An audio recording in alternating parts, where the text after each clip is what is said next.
Hello everyone, patching to today's first video. We're doing the 6 Spring 2020 Analogs update for today's first video. So we're going to start looking at January data now, a little bit late with that. But we've got a CT in for January 2020, so we're going to look at that, and then we will look at springs following similar Januaries with a CT to one we had this year. And we'll also have a little look at the Arctic oscillation as well at the end of the video. Be a little bit of reanalysis for that also. So it could be quite an interesting update. Hope you find it interesting and informative. Let us know what you think to it in the comments. Give us a thumbs up on video if you enjoyed it, and of course subscribe to the YouTube channel. You'll be able to see more content like this coming up. So just to say that after this video, we're going to have Gazov's Sunday Roundup coming up around lunchtime this afternoon, or just after lunch into the beginning of the afternoon. And we'll also have Ensembles Watch this evening, go through all members of the GFS Ensemble, see what we're all showing for almost now going into the very start of March. Probably won't be too many more Ensembles Watches this winter. Right, so it's going to be quite a long video as usual with the longer range stuff, so if you can't watch it all in one go, don't worry, the video will be kept on the spring updates and forecast page with a written summary going over everything that we discuss in the video, and you'll be able to have a watch of that and have a read of written summary when you would like to do that, and have a watch the video on demand, both at gazwords.com and also at the YouTube channel, of course. So you'll be able to come back and do that whenever you would like to. I've got a couple more weeks now to go with these updates. Well, just one more update actually after this one next week, and then the following week, Sunday the 1st March, is when we're releasing our spring forecast. So we are running down the clock very quickly now on the spring updates, can you believe? Got a little bit of a tickle in the throat tonight, so you have to bear with me if I have to stop and have a drink of water. Got to say a big thank you to Analogs Guru James Ackrill, as always, and also to our good friend Richard Trott for supplying us with regards of his Spring 2020 updates GIF. I think that's pretty much everything that I've got to tell you. So without further ado, I think we'll get on with the 6th Spring 2020 Analogs update. And we're going to begin, I say, with the CET. So finally, we have centering temperature in for January 2020. It came out at 6.4, which was an anomaly of 2.6 degrees above the 61 to 1990 average, around 2 degrees, I think, above the 81 to 2010 average. Whichever way you cut it, was an exceptionally mild January. Now, we're a bit limited with the analogs we can show you with this, because even in this sort of era of milder winters, there aren't actually that many winters or that many Januaries where we get a CET above 6 degrees. So we're just going to show you the mildest Januaries on record from when we can begin reanalysis. Remember, we can only go back to, I think it's 1836 that we can go back to for the reanalysis. So we can only go back to the 1830s, and can't go any further back than that. So these are the mildest Januaries on record back to the 1830s, as far back as we can go with reanalysis, with a centering temperature from 6.0 to 7.5, and 7.5 is the very mildest, warmest January on record for the CET, set in 1916. Right, so this is what we're going to start off with then. So it's the spring of 1846, following, again, one of the mildest Januaries on record, with a CET between 6.0 and 7.5. The spring of 1846 is quite unsettled, has below average heights coming in off the Atlantic, has quite a bit of high pressure up to our north as well. The jet stream is down here somewhere, and so the spring of 1846 is a pretty unsettled spring. Probably quite mild, I would have thought, despite the high pressure within the northern latitudes. I would suspect this is probably quite a mildish spring overall, but really quite unsettled. The next spring is 1875. Again, remember, our January CET range for this is 6.0 to 7.5. And this one has the above average height sitting over the UK and west parts of Europe, a trough in the Atlantic, and a trough over northern and eastern parts of Europe. A jet stream will be doing something a little bit like that. The spring of 1875 looks mild and anticyclone. It's got a high pressure signal. You expect a lot of dry weather in that spring. And I suspect pretty pleasant temperatures as well. The next spring is 1884. Again, remember, these are all following Januaries that have a CET above 6.0. So just going to show, even back in the 1800s, which we associate with a much colder time, even back then, we did get very, very mild Januaries on occasion. So this one has the below average heights across much of Western Europe. It does have a bit of a blocking signal up to the north as well, but that's quite a weak blocking signal. Overall, this one just looks like a very unsettled spring with low pressure dominating from off the Atlantic. The next one is 1898. This one also looks quite unsettled. It has a trough of low pressure extending down the western side of Europe, a ridge of above average height sitting within the northern latitudes. Jet streams doing something a little bit like that. So that looks like it's a very unsettled spring as well. Again, I doubt it's particularly cold, so I would have thought that's quite unsettled, reasonably mild. Although there's a blocking signal, I'm not sure it's in the correct position to be driving in genuine Arctic air to us. So I suspect that's just a very unsettled spring.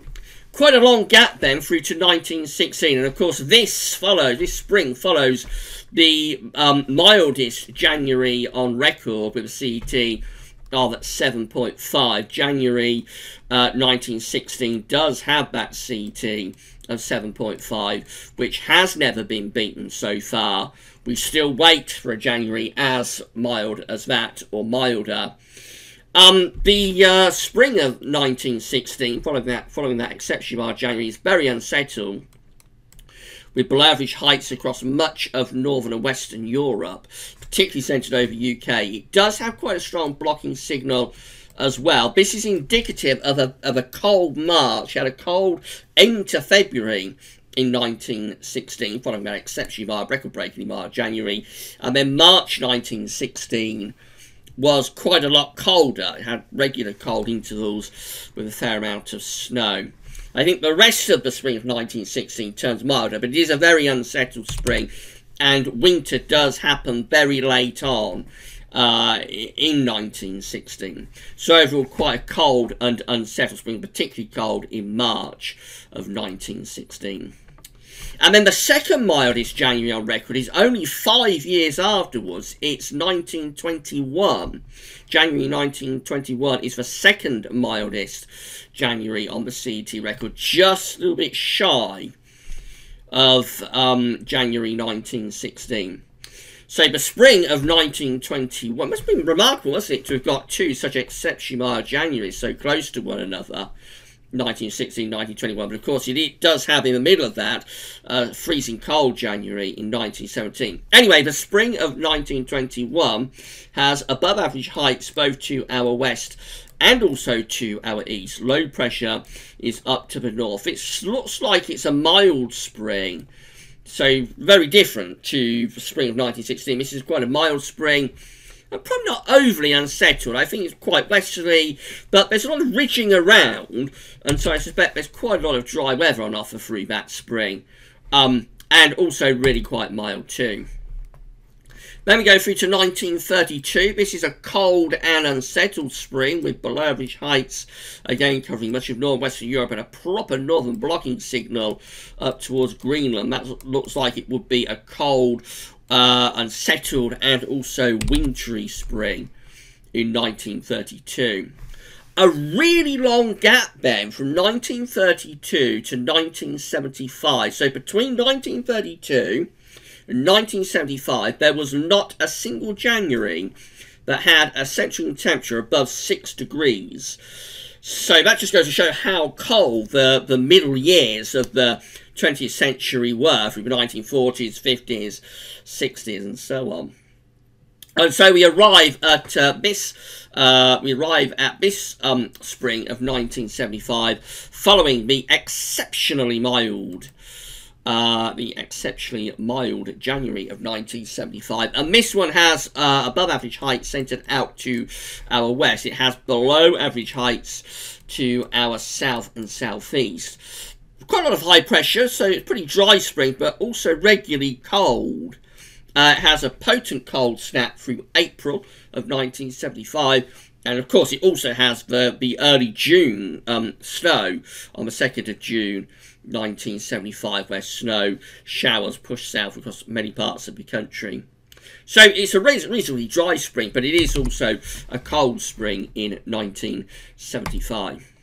Then we've got 1983. Again, all of these springs are following Januaries with a CET between 6.0 and 7.5. They're following the mildest Januaries on record, at least within the reanalysis era. So this one is a very unsettled spring again, below average height centered across much of Western and Northern Europe, a mid-Atlantic ridge just here, and a ridge across northeastern parts of Europe. The jet stream does something like that.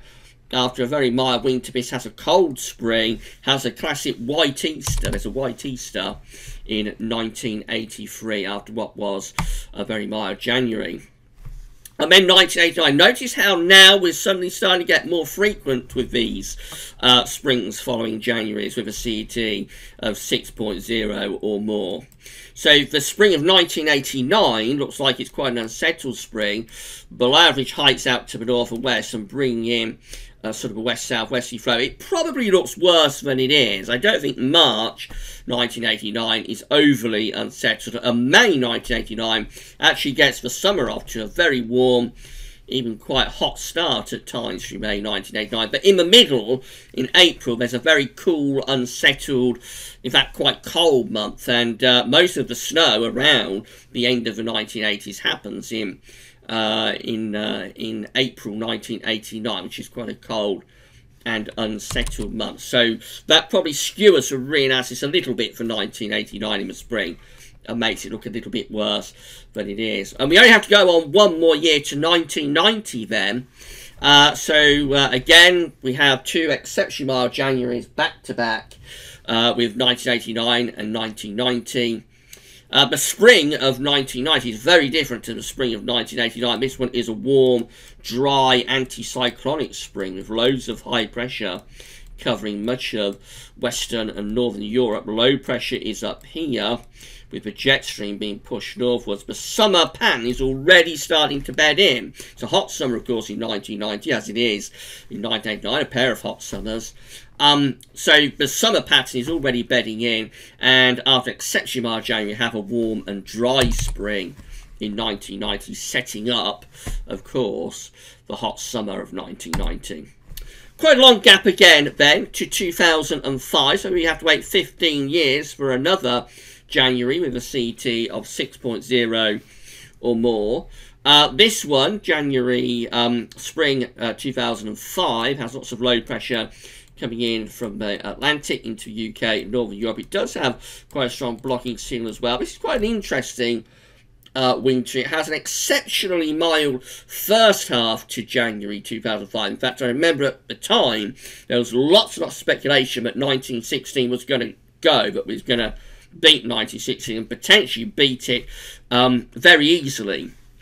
But in the last sort of 10 days of January 2005, it became quite a lot colder. There was a failed easterly. At one point, it looked like the beast from the east was going to be unleashed in the last week of January 2005, which didn't happen. It was a failed easterly, but it was enough to turn things just generally a lot colder through the last week or so of the month, and that pulled the overall temperature down, and so we missed out on beating 1916. Nevertheless, this January is a very mild January, and the spring of 2005 is relatively cool and unsettled, really. So it has a very cold, once January is out of the way, February turns cold and wintry, quite snowy in the latter part of the month, and that lasts into the first half of March 2005. Then it gets a lot milder, the second half of March 2005, and the rest of the spring of 2005, April and May, generally quite nondescript. All I remember that spring for really was Revenge of the Sith, released in May 2005. And then again, we don't have to wait very long for our next January CT with a CT above 6.0. So we come to 2007. And this is the third mildest January on record. It's just behind 1916 and 1921, was it? I think it's 1921, yeah. So it's just behind that. And it's the third mildest January on record with a CT of around 7 degrees. And this spring is anticyclonic, has lots of high pressure sitting not only across the UK, but across much of Western Europe as well. Low pressure is up here, just needs to push northwards. It's a little bit skewered though, this. So it does have a very dry and mild March. It has an exceptionally dry and also very warm April. Up to one point, April 2007 was the warmest on record. And then things flip in May of 2007. It becomes very cold with northern blocking setting up, or very much colder, and also a lot more unsettled as well. And that sets up, of course, the atrocious summer of 2007, which was cold and also which was very wet too. So overall, it looks like it's a really dry and anticyclonic spring. Most of it was, but there was a flip in May. And then the last time we had a centering temperature in January above 6.0 was in 2008. Again, the spring of 2008 looks like this. Very unsettled, with trough of low pressure across much of northwestern Europe, blocking up to the north. This is a cold and unsettled early spring anyway, so after a very mild winter we get much colder weather in March. There's a famous white Easter in March 2008. It was a very, very early Easter, just about the earliest it can possibly be, but nevertheless it was a white Easter. The first half of April 2008 was also cold with snow and frost and ice quite regularly. Then the second half of April becomes milder. We get summer in May. May 2008 is quite a summery month, and then the rest of the summer is really, really bad. So that's it. That's the last time, actually, that January had a centering temperature of 6.0 or more. So we've got 12 years on now to 2020, and I suppose, given how more frequent these Januaries with CTs above 6.0 get from like 1975 onwards, given that, I suspect we are probably just about due a very mild, exceptionally mild January. Anyway, putting it all together, this is how all Marches combined are looking following the mildest Januaries on CT record. And we can see that for March, we do have a bit of blocking signal up towards Greenland with a trough of low pressure across western parts of Europe. And so these Marches do look unsettled potentially. And they also look as though they could be quite cold at times as well. We could certainly be putting in, I should say, some quite cold air into those troughs of low pressure. All Aprils combined also look unsettled, but the difference is we lose the northern blocking quite a lot. So there's a bit of high pressure towards Scandinavia. The ridge, the block actually goes more towards Canada. We're just stuck under this trough of low pressure. So overall, you expect these Aprils to be probably not overly cold, but quite unsettled. Bear in mind, we have got years that deviate from this. We've got 2007 in the mix, for example. That was at one time the mildest January on record, beaten quite shortly after by April. That's the mildest April on record, I should say, 2007, beaten quite shortly afterwards by April 2011. So there will be years that deviate. Overall, though, these Aprils look quite unsettled. And then all Mays combined look like that. So we get some above average heights down towards the Azores, below average heights from the Atlantic into northern parts of Europe. It looks like we revert back to more of a westerly, really, as we go through to the Mays. Probably, again, quite unsettled. and just rather mixed, really. So it does look like it's an unsettled signal for these springs. That's how all springs combined are looking, following the mildest Januaries on record. So for all springs combined, we tend again to have this trough of low pressure elongating through west of Europe. There is a blocking signal up towards Greenland. It's primarily down to what's happening in the Marches. And overall, just a very unsettled looking signal for these springs, I think. So temperature-wise, a bit inconclusive. Probably favours a cold March. Otherwise, reasonably average or mild Aprils and Mays. But the main takeaway from these springs and spring months, following the mildest Januaries on record, is that they do look very, very unsettled. Second thing I wanted to deal with for this update is the Arctic Oscillation. So just to explain the Arctic Oscillation, it's only an index that's reflecting the atmospheric state. It's not driving anything in its own terms. It's just telling us what the atmosphere is doing. But when the AO is very positive, then you are in a very zonal type pattern. When you've got lots of low pressure over the Arctic and over North Pole, that will send the Arctic Oscillation into a very positive state, and that tends to be a zonal state, particularly if it's combined with a positive LEO. We have had an exceptionally positive AO through this January. So we can go back to 1950 with the reliable Arctic Oscillation data, and if we scroll down, we can see that January 2020 comes out with a AO number of plus 2.49. That is exceptionally positive. That is an exceptionally positive AO number. The last time we went above 2 with these numbers back in January, in the month of January, was back in January 2007.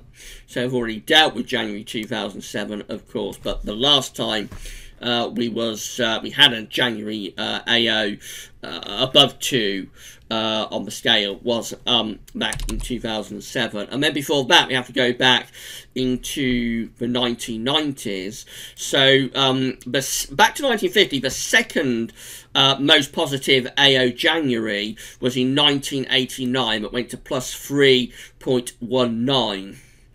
And the most positive AO January on record back to 1950 is 1993, with an AO number of plus 3.495. Maybe it's just a way of measuring the atmospheric state, but the more positive you go with the AO, the more extreme the zonality will be, really. And then the only other time back to 1950 when we went into the 2s for the Arctic Oscillation was way back in 1957, which had an AO number of 2.062. So we have beaten that one with January 2020. We've also beaten 2007. So we've had our most positive AO month since 1993. I should say, and the third most positive AO month back to 1950 since 1989 in second place and 1993 in first place. So just having a very quick look at those springs. So this is how the spring of 1957 was. Remember, this is just springs following exceptionally positive Arctic oscillations with an Arctic Oscillation index number of 2 or more, 2.0 or more on the AO index scale. And the spring of 1957 is actually very anticyclonic, very spring-like spring. So it has lots of high pressure, more or less centred right over the top of the UK, but also covering much of Northern Europe as well. Plenty of low pressure out in the Atlantic. Just looks like it's a very dry and really quite mild spring indeed in 1957. And then the next one, as we explained, is 1989. This actually goes above 3 on the AO index scale. So this exceptionally positive for January, and this exceptionally positive AO January is followed by the spring of 1989, which we talked about in the first part of the video. Probably looks more unsettled than it is. We bring in the Westerlies, but overall, especially May 1989, there is quite a lot of nice weather on offer. The most positive AO January on record back to 1950 is January 1993. The spring of 1993 tends to have above average heights centred to our east and below average heights centred to our west. So it's quite an anticyclonic spring this, and mild, with winds coming up from the south. It's quite interesting. The first sort of 6 months of 1993 were above average, more than average, all of them. And then from July 1993 through to November, we had a run of 5 colder than average months. And then December 1993 comes in around average. So quite a strange year in 1993. But the spring of 1993, following the most positive Arctic oscillation January on record, is in the warmer part of the year, and there's quite a lot of dry weather through that spring, and it is also quite a warm spring as well. And then the last time, so there's only 4 of these years to go at, so it's a little bit inconclusive really in terms of the data, because there are just so few examples. But the last time, as we explained, that the Arctic oscillation on the index scale went above 2.0 was the spring of 2007. As we explained, again, this one turned up with the CT section of videos to explain. With this one, tends to have lots of high pressure across much of northwest Europe. There's a lot of dry weather on offer through March, and particularly in April, which is exceptionally dry and very, very mild as well.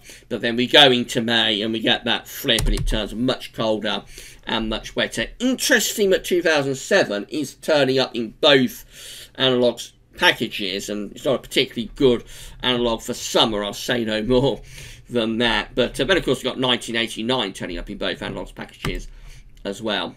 So just putting all of those 4 examples together, when the Arctic oscillation in January was exceptionally positive at 2.0 or more, we see that all Marches combined, very different from the CT data.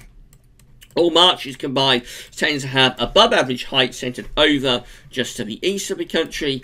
Below average heights tends to be to the west. Jet stream gets pushed northwards, obviously. So a lot of dry, and you would have thought quite warm weather in these Marches, definitely favouring warmer and drier conditions. Look what happens in April though. All Aprils combined has a very strong anticyclonic signal, and this is even with April 1989, which was quite a cold and unsettled month. But overall, of course, we've got 2007 in there, so that's probably skewing things a little bit. But overall, does look as though these Aprils following exceptionally mild Arctic oscillation Januaries favours a very strong anticyclonic signal. Dry and warm definitely favoured for the Aprils. And then all Mays combined, well, you can see what's happening, can't you? So the above average heights are still there, but they are weakening.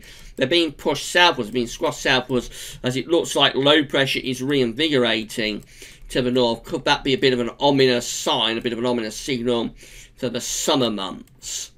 Not sure, but the Mays themselves probably still just about favour more of an anticyclonic outcome, although clearly the ridge is weakening a lot in May compared to March, and particularly to April. Finally, putting all of that together, this is how all springs combined look following exceptionally positive Arctic oscillation Januaries.